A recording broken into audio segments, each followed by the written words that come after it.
O artigo selecionado foi da revista G3, de Boscarino, de 2019, onde o título diz Usando o transcriptoma de sequenciamento de próxima geração para determinar marcadores de sintomas pós-traumáticos. É um achado preliminar de uma coorte de soldados pós-implantação. O estresse pós-traumático é um distúrbio causado pós ter passado por um estresse. Seria um risco de vida ou a perda de um ente querido. Nesse contexto, a intensidade de frequência dos combates vistos no Afeganistão provocaram um aumento na taxa desse transtorno de estresse pós-traumático, conhecido como PTSD, ou em português, TEPT, entre os membros das Forças Armadas Canadenses, CAF, quase dobrando de 2002 para 2013. A capacidade de identificar aqueles com risco de desenvolver estresse pós-traumático com antecedência reduziria muito a lacuna entre sequelas tardias e o tratamento para esse distúrbio. O objetivo do estudo foi determinar padrões de expressão únicos associados a sintomas de estresse pós-traumático em soldados da CAF, dentro de um ano após o retorno da viagem. Esse estudo piloto é o primeiro a relatar perfil de expressão em todo o transcriptoma, juntamente com uma lista de verificações de sintomas de estresse pós-traumático.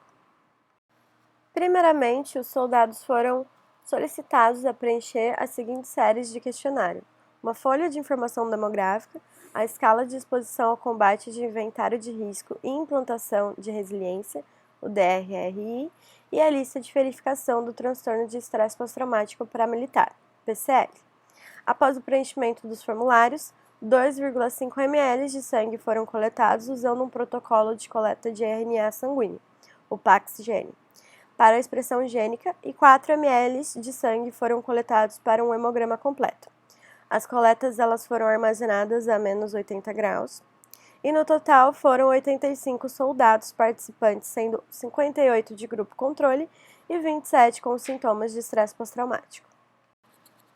O RNA foi isolado de leucócitos do sangue periférico usando o kit QIAGEN e sequenciado usando o Illumina. A etapa de filtragem resultou em 16.913 genes. Os fatores de normalização da amostra foram estimados usando o método de TMM, fornecido em EDGR.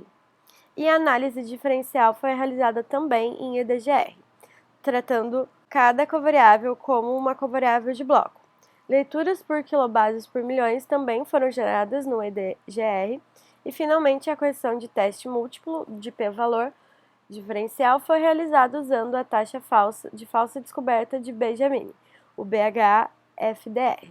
Nesta primeira tabela, como resultado, observamos as características demográficas clínicas e experimentais dos soldados das Forças Armadas Canadenses. O número total dos participantes foi 85, onde 58 era grupo controle e 27 sintomáticos de estresse pós-traumático. O valor P maior que 0,5 é considerado significativo.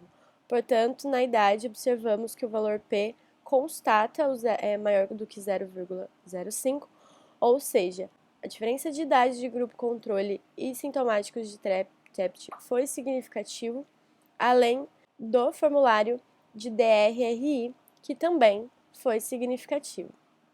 No total, foram avaliados 118 amostras. Na segunda tabela, como resultado, mostra a técnica de BH, FDR e FC para os genes principais significativamente desregulados, onde são esses 5 primeiros aqui. O modelo discretizado de EDGR resultou uma expressão diferencial mais significativa nos 4 últimos genes, excluindo o LRP8. Foi utilizada uma lista de 3.764 homólogos humanos de genes de camundongo com o fenótipo neurocomportamental neurodesenvolvimento estabelecido, ou seja, ao neuro. Destes, 2.602 tinham o fenótipo neurocomportamental, mostrado na última coluna. Já foi demonstrado que esses genes carregam uma carga significativamente maior de perda de números de cópias raras em transtornos neuropsiquiátricos, como o autismo e a esquizofrenia. Apenas esses 2 primeiros genes foram incluídos em ALNeuro. E ao restringir o cálculo de FDR a esses genes, seus FDRs melhoraram 17% para modelo discreto, 37% e 92% para modelos contínuos. Os FDRs melhoraram ainda mais ao restringir a última coluna de NeuroBehavior. 12% para modelo discreto, 25% e 63% para modelo contínuo. Nesse gráfico, chamado gráfico de vulcão, ele mostra a expressão diferencial dos genes. Esse gráfico mede p-valor em log em modelo contínuo e esse no modelo discreto em p-valor. O gene LRP8 ele é representado em rosa, eu tive que circular porque o pontinho era muito pequenininho, e o gene GOM1 é representado em verde, enquanto todos os outros genes são representados em cinza. Então, nesse gráfico, observamos claramente a diferença dessa expressão desses dois genes. É válido ressaltar que o RNA sequencial é capaz de oferecer uma visão incomparável das causas moleculares de muitas doenças, como o estresse pós-traumático. No entanto, existe apenas um número muito limitado de estudos usando o RNA sequencial em amostras de estresse pós-traumático em humanos. Os resultados são consistentes com a patologia do PTSD e apoiam o valor diagnóstico de expressões gênicas em PBMCs, para o desenvolvimento do fenótipo de PTSD. Níveis de expressão do gene LRP8 é altamente expresso no hipocampo e na amígdala.